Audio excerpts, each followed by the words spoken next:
so with the engine torn down and out of the way, got it at the machine shop right now. I'm just waiting on them to get done with it, so can't really move on with that for now. I was going to move on with painting the body next, but the weather this week is not looking very favorable, so I'm gonna wait. And in the meantime, knock out some more mechanical stuff. So for one thing, I gotta get the fuel tank out of there because I don't know anything about the condition of that, and I'm pretty sure that it's going to be pretty rusty. So I may as well go ahead and pop that off, take a look at it while I'm at it. I don't want to put a brand new engine in without having, you know, a decent fuel pump and fuel tanks, fuel supply, fuel tank. So and then I'm probably going to focus on doing the rear suspension because I want to redo the brakes back there. Probably just, you know, throw some paint stuff on the trailing arms and stuff, repaint or replace some bushings, things like that. So yeah, and I don't think there's a whole lot left to do, so I'll knock that out, and if there's anything else we'll do that too. But for now, let's go ahead and get the tank off. Well, can't really say I'm surprised, but I just took some time to drop the fuel tank out of this thing, and yeah, it's not really looking too good. Here's the fuel pump, pretty crusty. Fuel pump hanger's not really any better.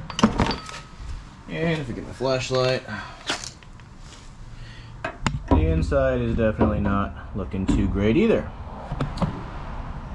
Which, you know, like I said, not too surprised. Pretty much the whole reason I dropped this thing was just to confirm that. Luckily I have another tank, an OEM tank even, that is basically rust free. Has like a little tiny bit of surface rust on the inside. I got another fuel pump hanger that's in good shape. All I gotta do is just order a pump, and that's not too much money luckily. So I'll go ahead and order that and swap everything over, and I'll put this right back in. Alright, well I kind of changed my mind here, because I do have this, you know, OEM basically rust-free tank. I don't know how well you guys can see inside of there, but it is very, very clean for an original 91 Civic CRX fuel tank. And I was just going to use my other extra fuel pump hanger, just put it on that, you know, put the new line on, call it a day, and order a pump. But I've already spent quite a bit of money on all the parts I need for this car, and I would kind of like to not spend any more money if I can avoid it. So I was thinking, whenever I first got that car running, basically the only thing I had to do to it was replace the fuel tank and pump. So I took that off, and instead of spending any more money initially to get a new fuel tank or a new fuel pump for that car, for the white car, I'm just gonna go ahead and drop, you know, put this one directly in without changing anything, because this is a Dorman remanufactured or replacement fuel tank, and allegedly these have issues with fuel slosh when you're at like a half tank or lower. So I figured it's not really going to be an issue with this car. It's not going to be driven super hard, so I'm not really concerned about that. So instead, I'll save my original fuel tank, which shouldn't have any issues with fuel tank, for the SI, which is a car that would obviously more potentially be driven hard and would, you know, fuel slosh might be an issue. Again, I say it allegedly has fuel slosh issues. I have one in my K-Swap CRX, and I've never had any issues with that, even while on, you know, a racetrack, pulling as many G's as I possibly can. But, you know, that's what people say, so may as well avoid it, you know, if I can. So yeah, like I said, just gonna drop this one in there, but first I gotta swap off this piece right here, because this is for an 88 and they are different. This is what the connector looks like for an 88. If you use one of these with a 91 chassis piece, or I mean hanger piece, because this is for the actual fuel line on the car, and then this is off the fuel tank. The 91s are a lot longer. Let me go show you one. If you can see that, I got my light, but that's what the 91 looks like, and this should be the same for 88 or 89 through 91, maybe 89 HF. Those are a little bit weird too, but if you were to use this, which doesn't have that little extra piece, it will cause a massive fuel leak. I found that out whenever I was trying to fix the red car the first time, so bear that in mind if you're ever swapping these out, that will give you issues. Not only will this cause fuel leaks if you use this on the pump side of a later model, but if you try to use this one on an 88, it's just not gonna thread. So, and if it does thread at all, it's probably gonna strip it out because it's only gonna thread a couple times.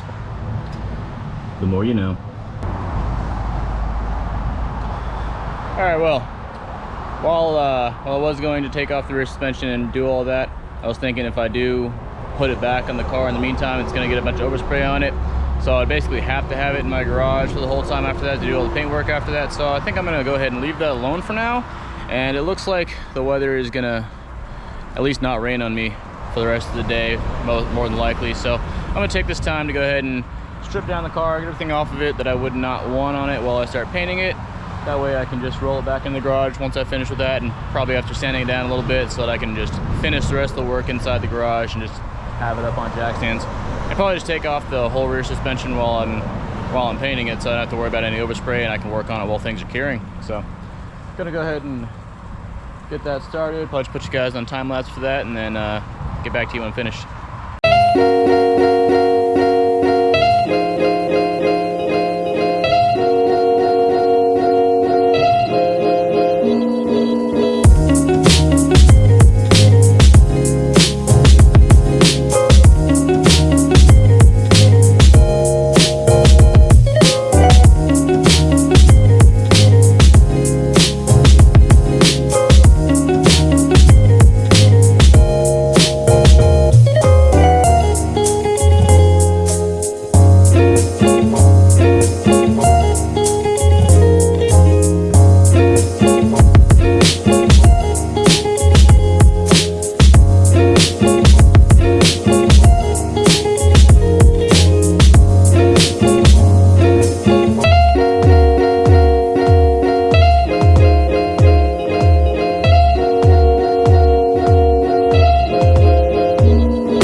Done here.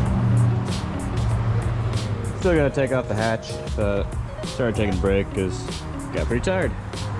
And got both doors off, got all the plastics off, got really everything off except for, like I said, the hatch and the rain gutter things, whatever you want to call those.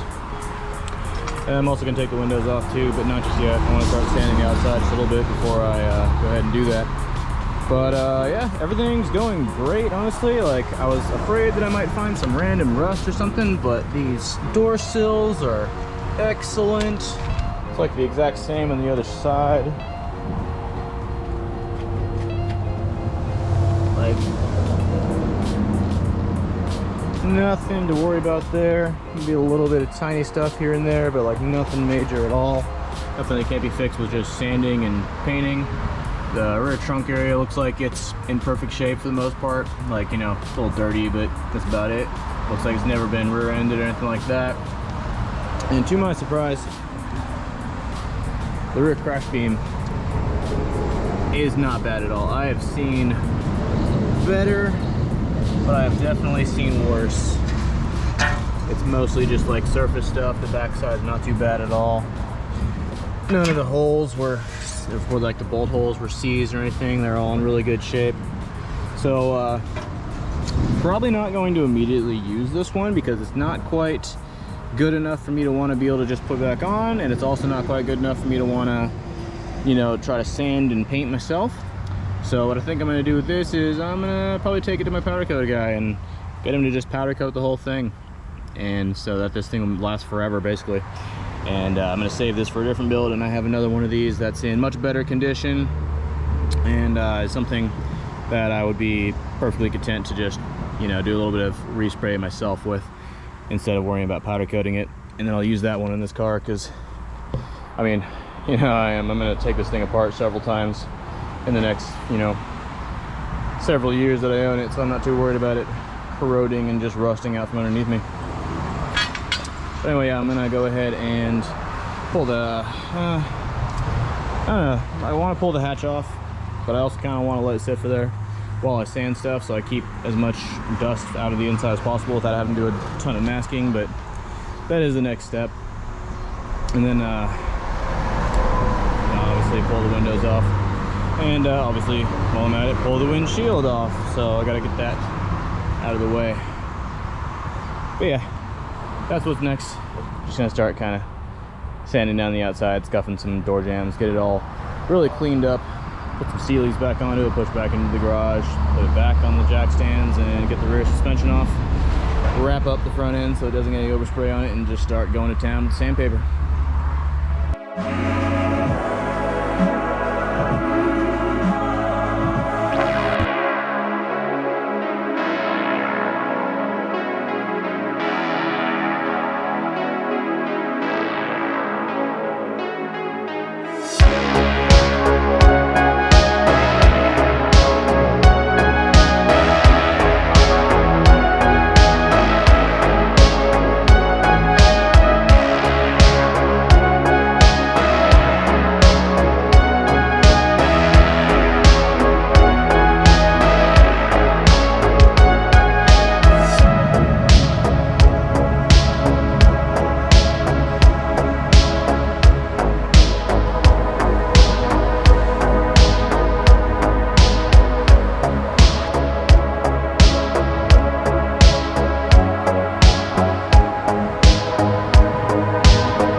Alright, well, don't give me too much credit here. I really didn't do all that much to these things besides just throw another coat of paint on them after I clean them up a bit.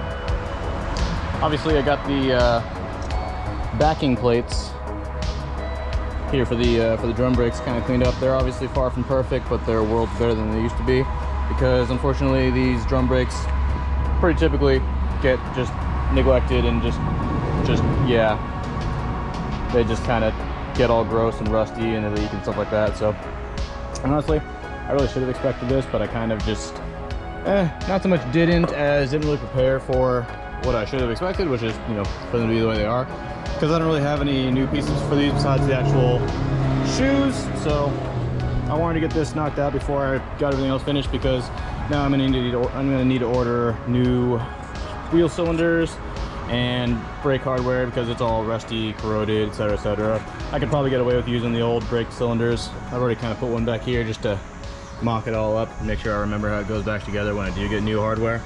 But I mean, I wouldn't put leaking past this. I don't want to risk that on the road trip, so I'm gonna get a new hardware and everything. But aside from that, everything cleaned up, looked great, and they would almost be ready to put back in the car if it wasn't for these. They got new trail arm bushings. Obviously the old one's a little far gone, but the company ordered these from, or they listed these for Civics, but they're actually more Integra size because Integras have larger ones, just slightly too, which is really annoying. But these won't fit in my trailing arm, so I have to order, I already have ordered some new ones of those, so they're on the way. And then once that all shows up, I can put it all together. Got new hardware all set aside for them as well, just so I have them all prepared for when everything is ready to go back in the car. But I'm not going to be doing that until I get the actual car painted. So, and again, just like the with the front end, I didn't do anything with the upper control arms or the, in this case the rear. They have these little toe arms, because again, I'm planning on potentially lowering the car in the future, very near future. So I didn't really see a reason to go too crazy with these, replace bushings and all that, when I'm just gonna probably swap them out pretty soon anyway. So for now, I mean, they're not really visible too much in the car, so I'm not really too concerned about it. But as for the chassis itself, I got everything prepared for the painting process. I got it all masked up. I'm not the greatest at masking cars for like full body spray jobs, so don't judge my mask job too much, but I mean, it'll work for what it is. All I gotta do is just fill in a little bit of low spots on this thing and just finish cutting out the last little surface rust on these and cleaning up the jams a little bit the rest of the way, because I want to get all of this seam sealer replaced, because with the age of these cars, one of the biggest known reasons for leaks is because they fail right around here especially. But honestly, they could fail all the way through here, they could fail right here, as they kind of have already. They'll fail around these hinges and everything. So if you ever, you know, are restoring a CRX chassis, or really any like 25 to 30-year-old car, you should be replacing all of that as you go, because it's almost certain to cause leaks down the line, if not just rusting out underneath the seams because the seam seal has failed and therefore not sealing of the seams. But yeah, so I'm going to be saving the rest of the paint for another video, and I wanted this video to be getting the engine all back together and finished with assembly for that, so I had it ready to go back in the car. Fortunately, the machine shop has taken a lot longer than I expected to. Apparently they were pretty much all out for COVID for about 2 weeks, so I mean, what can you do? But I should be getting that engine back pretty soon, and then the next video will probably be putting the engine together and getting it in the car, if not painting. But I think painting is going to be like the last video, more than likely. I didn't want there to be an extra video right here, but I didn't really have a whole lot I could do because the painting is not going to be done anytime soon, and I don't have the engine back, so I had to figure something out. So hopefully this is, you know, hopefully this doesn't turn out too bad. Hopefully this isn't too bad of a little filler episode here, but I still think that I can finish everything on time despite the delays, and I just gotta work my butt off to get it done, I guess. So yeah. So as always, if you enjoyed, leave a like. Feel free to hit the subscribe button if you want to see more, and I'll see you next time.